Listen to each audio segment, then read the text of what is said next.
భద్రాద్రి కొత్తగూడెం జిల్లా సుజాతనగర్ మండలం సింగుపాలెం గ్రామంలో ఎంఆర్పీఎస్ 30 సంవత్సరాల కృషికి ఏబిసిడి వర్గీకరణ సాధించిన విషయంలో ఎంఆర్పీఎస్ సింగుపాలెం గ్రామం శాఖ ఆధ్వర్యంలో నిర్వహించిన కార్యక్రమంలో ముఖ్య అతిథిగా పాల్గొన్న శ్రీ నల్లగట్ల వెంకటేశ్వర్ల గారి సభ అధ్యక్షులు బుట్టి నరేష్ గారి అధ్యక్షతన ఈ యొక్క కార్యక్రమం నిర్వహించడం జరిగింది.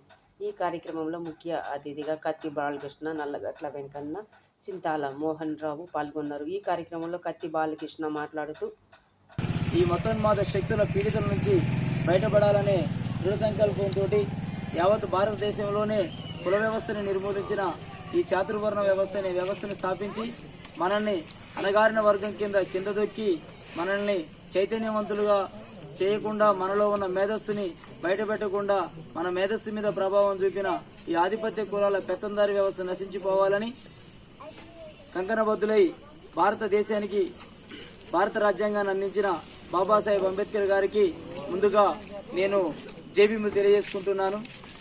వారి యొక్క ఆచరణ, ఆలోచన, క్రమశిక్షణ, నిబద్ధత లేకపోతే ఈ రోజున భారతదేశానికి సరైనటువంటి స్వేచ్ఛ, సమానత్వం ప్రాతిపదికన రాదని మనందరికీ తెలిసిన విషయం. మిత్రులారా, గమనించాలి. అదే దురహంకారమైనటువంటి వ్యవస్థ నడుస్తున్న తరుణంలో అక్కడ నుంచి పుట్టిన వేగు చుక్కే మాన్యశ్రీ మందాకృష్ణ మాదిగ గారు, వారు భారతదేశంలోనే తెలంగాణ రాష్ట్రంలో ఉమ్మడి ఆంధ్రప్రదేశ్ రాష్ట్రంలో మన మాదిగల యొక్క స్థితిగతులపై ఆరాధించినప్పుడు, అయ్యా ఈ మాదిగ జాతికి సరైనటువంటి నాయకుడు లేడు, సరైన పదంలో నడిపించడం లేదు, మాదిగ జాతే కాకుండా మాదిగ జాతి కింద ఉన్నటువంటి 59 ఉపకులాల జాతులు కూడా సరైనటువంటి న్యాయం జరగట్లేదు. భారత రాజ్యాంగంలో ఆర్టికల్ 25 ప్రకారంగా జాతుల యొక్క మూలాలు, వాటి యొక్క విధి విధానాలని వాళ్ళు పొందపరచాలని చెప్పి అన్నప్పుడు చిన్న రాష్ట్రాలుగా విడిపోతే ఆర్టికల్ 3 ప్రకారంగా చిన్న రాష్ట్రాలుగా విభజించబడిన తర్వాత రాష్ట్రాలలో పరిపాలన సౌలభ్యం సక్రమంగా జరుగుతుందని భావించి మందాకృష్ణ మాదిగ గారు ఉద్యమ నేపథ్యం నుంచి బయటకు వచ్చి ప్రకాశం జిల్లా ఈదుముడిలో 20 మంది సభ్యులతోటి, మన బాబు గారు చెప్పినట్టుగా, కాకటి బాబు గారు చెప్పిన 20 మంది సభ్యులతోటి కూడుకున్నటువంటి ఒక వ్యవస్థను స్థాపించి అక్కడ నుంచి మన ఎంఆర్పీఎస్ అనే ఒక ఉద్యమాన్ని స్థాపించి 1994 జూలై 7వ తారీఖున ఎంఆర్పీఎస్ ఉద్యమం అనేది స్థాపించబడింది. మిత్రులారు, మనందరం తెలుసుకోవాలి. 1994 జూలై 7వ తారీఖు నాడున ఈ యొక్క ఉద్యమం స్థాపించడం జరిగింది.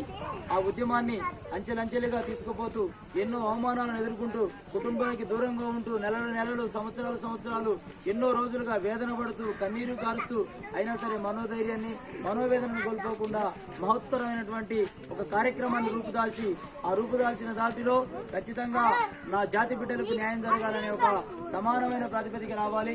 ఈ భారత రాజ్యాంగంలో రాసిన హక్కులను మేము పొందపరుచుకోవాలి. అప్పుడే సమానత్వం వస్తుంది, మనకు సరైనటువంటి ఉద్యోగాలు వస్తాయి.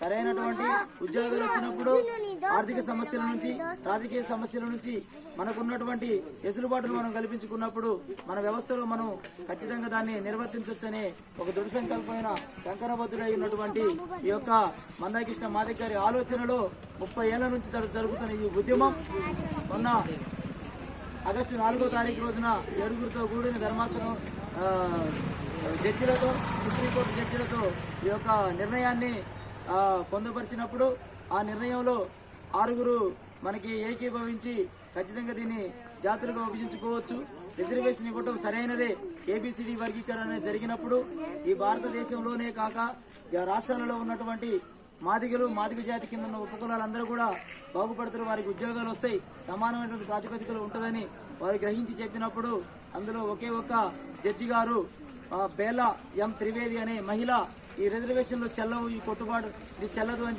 చెప్పి ఆమె తీర్పిస్తే ఆ తీర్పుని చంద్రచూడ్ గారు ఇది సరైన నిర్ణయమే, రిజర్వేషన్ల ప్రకారంగా రాష్ట్రాలకు రావాల్సినటువంటి వాటాలను ధర్మాసనం ప్రకారంగా వాటిని తేల్చుకోవచ్చు అని వారు మనకి సముచితమైనటువంటి స్థానాన్ని కల్పించి రిజర్వేషన్ కల్పించిన ఆ యొక్క 7గురు న్యాయమూర్తులకు ప్రత్యేకమైన ధన్యవాదాలు నేను ఎంఆర్పీఎస్ ఉద్యమం తరపున తెలియజేస్తున్నాను. ఆ యొక్క ఇలా వారు పడిన కష్టాలను, వారు పడ్డ బాధలను మందాకి for watching. For more updates subscribe to my channel. చూస్తూనే ఉండండి. మరెన్నో అప్డేట్ కోసం ASN24 టీవీ న్యూస్ చేయండి, కామెంట్ చేయండి, సబ్స్క్రైబ్ చేయండి. Thank you.